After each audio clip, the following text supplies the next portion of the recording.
Stirring the coffee with chopsticks using the vortex method, the only true way to optimize the taste of your coffee. At the molecular level, good morning. Welcome to the Daybreak Show. I am the Sultan. We'll get started, but first, mushroom coffee. Nice. Perfect. Exactly what I wanted today. It's just starting to rain. I finished my walk. Got back just in time. It's a good day.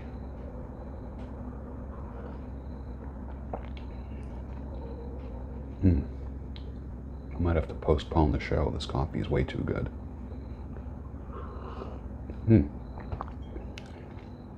I will have 2 cups of that today. When I'm 100 years old, I want people to confuse me for 85. Did you ever, like when you're younger and you look, when you're younger but you look younger, like when you're 50, but you look like you're 40, or you're in a 40-year-old or 35-year-old shape. So here I am at 60. I'm in shape. I think I'm in top 5% of 60-year-old men as far as health, condition, lab work. It's certainly not an accident.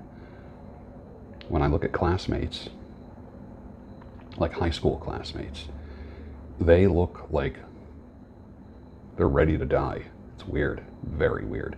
And I know a lot of them might have another 10 or 15 years left if they're lucky.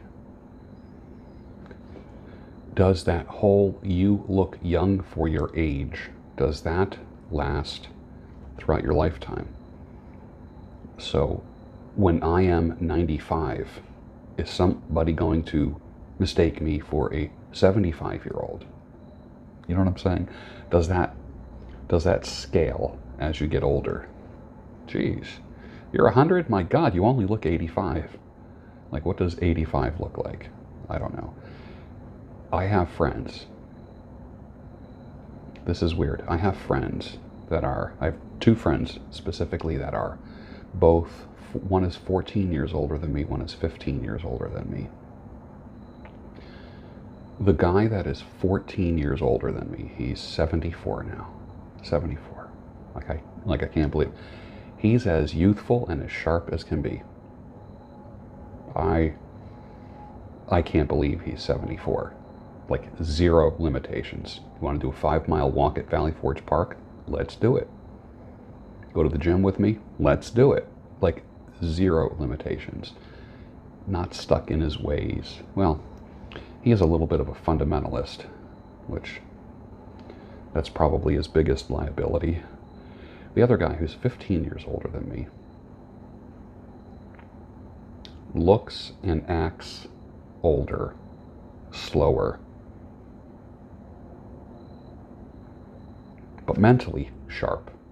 I would send anybody to him for business growth consulting. I would consult with him, and I'm pretty good at business growth consulting, really good at it. He's scary good at it. But on the outside, you'd never see that. What you would see is an old guy. It's interesting. Aging is interesting. It's kind of weird how you get excited for a brother when he gets a new pipe. You want to know everything about it. How does it smoke? How does it feel in the hand? Some of you know Texas Dom down in Texas, no surprise. Well, he got a Peterson, I don't know what number it was, but it almost looks like a calabash. It has that kind of Sherlock Holmes-ish kind of look. Nice, handsome pipe. And the first thing I thought, ooh, that's nice. How does it smoke? Does it feel good in your hand? Like a lot of pipe smoker guys are very tactile. Like, how does it feel in the hand? And that's a big deal. There's times where I have bought pipes online, or I've seen them in person. And when you see them in person, part of the decision-making process is holding it in your hand. Last night I pulled out my first Peterson, which was a 302 or 303. Sorry, I totally forget. And it's a system pipe. and I had it, and it's a chin hanger, which means there's a bend in the stem. So it comes out of your mouth and just goes straight down. And then the bowl is right here. And I'm always afraid to light it because of my beard bursting into flames. That would really suck. So I kind of like puff on, I hold it out as far as I can, but I can't really get it out too far because of the bend in the stem. But guys get excited when another guy gets a pipe. And you get happy for him because you know he's going to have a new friend. You know, our pipes outlive us. We don't own pipes. We don't own any pipes. We are stewards of pipes. They're basically just in our possession. They will outlive us. I have many pipes that belonged to other people. Probably, I'm guessing I have maybe, out of my collection, maybe 7. Maybe 7 pipes. Maybe 8. But they belong to people who are no longer on this earth. And the stories they could have told. Like I have that one 1904 Dunhill. 1904. Just the history. Holding that thing, knowing that it has been through 2 world wars is amazing. And I think about who it may have comforted. What were they thinking about? Did they fire up something when they were grieving? Could they fire up something when they were happy? The birth of a child, the death of a parent, the purchase of a new home, the surrender of the Japanese or something. You know, you think about that. I don't believe that inanimate objects have spirits. I don't believe that. But I am in awe of objects of contemplation and what people may have contemplated about when they used those things. Like, I want a 100-year-old fountain pen. I want a 100-year-old fountain pen, and I want to write on 100-year-old paper. I have a desk that's 100 years old, a quote-unquote writing desk. That's what it was. It was a writing desk. Not like a regular desk that you do business at or have a computer at. This was a writing desk. You sit down and write bills, write letters. And the drawers were for stationery and pens and ink. It's interesting. I like stuff like that. Some people don't. Do you like stuff like that? Do you like old stuff? Like a 100-year-old typewriter that's restored and works perfect. Wouldn't you love to type an essay on old paper? I know. Some people are thinking, dude, what's the matter with you? A 100-year-old typewriter and typing a letter or an essay on a 100-year-old typewriter. To me, that's, I don't know. I like it. Writing with a 100-year-old fountain pen. Can you imagine writing a letter on old paper with a magnificent old fountain pen? Writing a letter. Like, you would hate to think that you write a letter to somebody, then they read it and then throw it away. Like, I wish. Like, I saved all the letters that my mother ever wrote me when I was in college. And I have a box or 2 of letters that my mother wrote me. Very encouraging. Very encouraging. Beyond encouraging. And they could easily be compiled into a book somehow, some way. And she was a writer. My mother was a writer. My father wrote me 1 letter when I was in college. One letter. And it was a big deal because I was the first person in my family to go away to college. So that was a big deal. I got to find that. He was very matter of fact. He didn't wax poetic like I do. He doesn't talk the way that I do. Do you have any old letters? Do you have a letter from your grandfather to your grandmother? Do you have your grandfather's signature? How did your grandfather sign his name? How did your grandmother sign her name? Your great-grandfather, how did he sign his name? Probably different than how you do it now. Last year and the year before, I took to penmanship and have been well, actually, that's what this mug is. It's my penmanship mug. Because I started relearning cursive writing again, that I really, really enjoy. And the new Cozy Nook will include my writing desk with an actual blotter on it.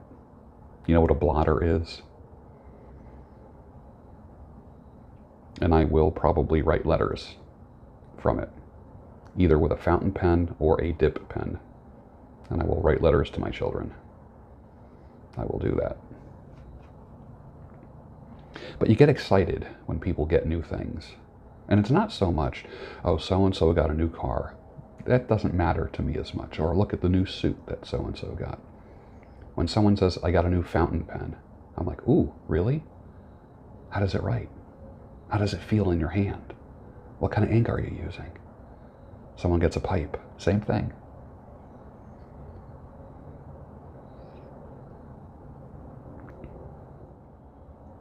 In Poland, do the men say to women, make me a golumki? Kind of like the Polish version of make me a sandwich. Do you think it's true because you were taught it in school? Did it ever occur to you that the school you went to is a state-sponsored school, unless you were homeschooled, and that state school had an agenda, a curriculum?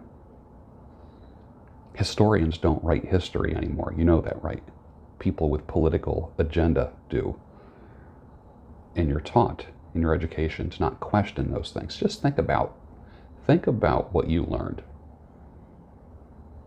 about literature, about history, and what someone tried to train you to do and think.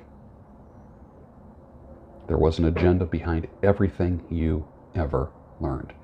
So may I present to you that everything that you know about history is wrong. Everything. For me, that's what getting red-pilled was all about. Being awakened. Everything I learned about economics is wrong. Everything I learned about the female gender was wrong. Everything I learned about politics was wrong. Everything I learned about money was wrong. Work 40 hours a week for 40 years and then retire and then die. I'm not of the retirement mentality. A lot of people my age are. They're counting down the days to retire. I can't imagine retiring. I can't imagine not making money. Can't imagine it. I want to have positive cash flow on my last day on this earth. And when I'm gone, I want that passive residual stuff to still be coming in for my family. I come from the generation, I come from the stream of thought that says take care of people, even when you're gone, if at all possible. Start thinking that way. Like, what do I need right now? What do I need? More stuff? Do I need a bigger bank account? No, I need wealth that's going to outlive me. So my wife, whoever that will be taken care of. Now, no one's thinking that about me. That's the interesting thing about men. There's no man in the world where someone is saying, I just want him to be well off when I'm gone. Like, no one does that for men. Only women. Slightly irritating. Slightly. Because no one's thinking of me. I gotta think of me. If you're a dude, you gotta think of you. But the answer is not, fuck those bitches. That's not the answer either.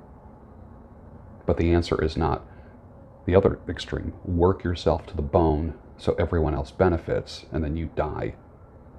That's not good either. This could be a pretty long talk, couldn't it? Be a good group discussion with various people. But I will tell you this. If you're a woman, you probably will have people looking out for you somehow, some way. If you're a man, you're up shit's creek when it comes to that. That's why you have to create your own health and wealth. That's the reality. So there's more extreme lockdown and quarantine BS, all because Donald J. Trump is going to have a landslide victory in 3 weeks. So this is war. I say start locking up the deep staters and not lock us down. I'm getting tired of masks. I'm getting tired of lockdowns. It's baloney. Did you ever get the feel that this you-know-what is political and not a medical or epidemiological issue? It's 100% political. I said this 9 months ago and got ridiculed. I don't care. People always think prophets are crazy in the beginning.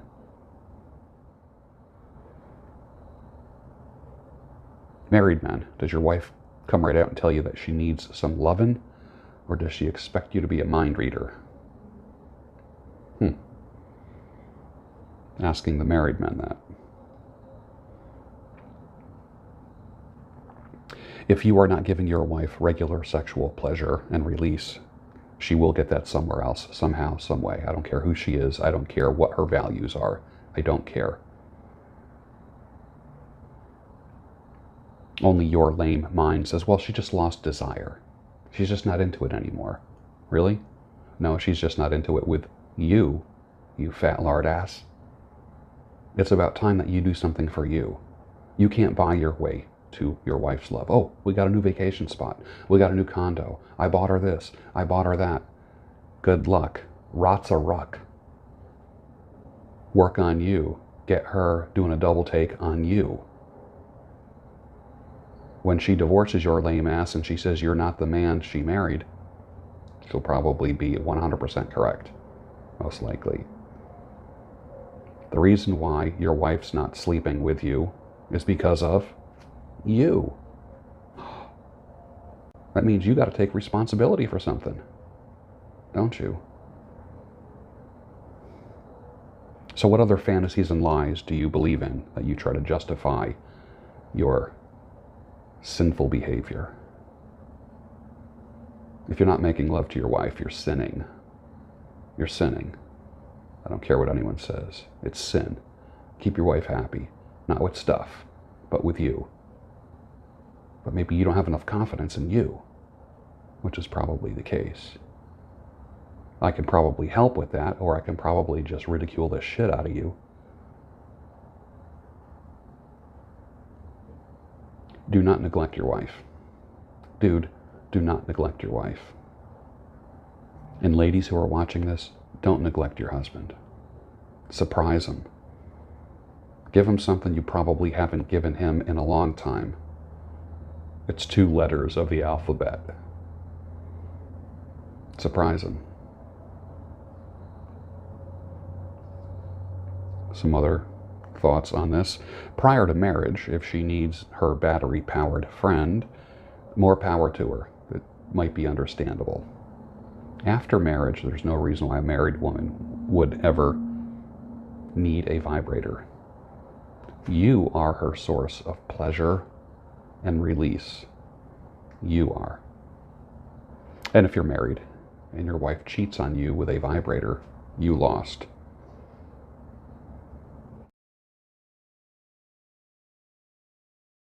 Boy, that mushroom coffee is good. And I will end with a tweet from the transformed wife on Twitter. Her handle is @godlywomanhood. It's controversial. Feminism causes men to become effeminate. Women leave their feminine roles and chase after masculine ones, disrupting culture. Then men leave their masculine roles for feminine roles. This and feminism only leads to chaos. Go back to the feminine role that God has designed for you. Obviously, she wrote that for a woman. And I agree with most of that. Men, if you put your wife into a masculine role, such as provider, if you're making your wife go into that provider, protector, leader role, she will eventually resent you, which is why you're sleeping in the other bedroom. Which is why you have sex once a year. And you get your birthday BJ. I know a woman, and I asked her about her marriage, and she said, I get on my back once a year for him and give him his birthday BJ. If she only knew that I've been quoting her for the past 7 years. when it comes to that. Men, don't put your wife in a role where she has to be provider, protector, and leader. She will resent you. And the biggest way women show resentment is by not giving you pleasure. That once beautiful figure that you enjoyed, that you loved, that drove you through the eye of a needle, it's still there. It's just that it's not interested in you anymore. So what are you going to do, fat ass? Finish your coffee, and I'll see you tomorrow on the Daybreak Show, your home of sanity, clarity, and reason.